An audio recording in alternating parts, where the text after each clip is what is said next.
welcome to the channel. In today's video, I'm going to show you how you can set animated emoji as your profile picture on Telegram. So before getting into this video, must subscribe to our YouTube channel and click on the bell icon. So the first step you simply need to do is to search for the Telegram, and you simply need to open Telegram, and then you need to click on three bars on the top left.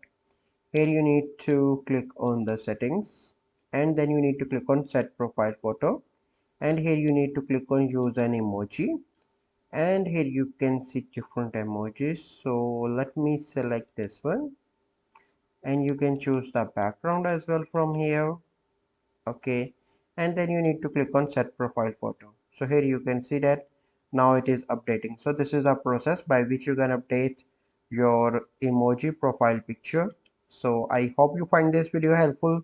If you find this video helpful, must like this video, subscribe to our YouTube channel for future videos. We'll see you in the next video. Thank you, have a good day.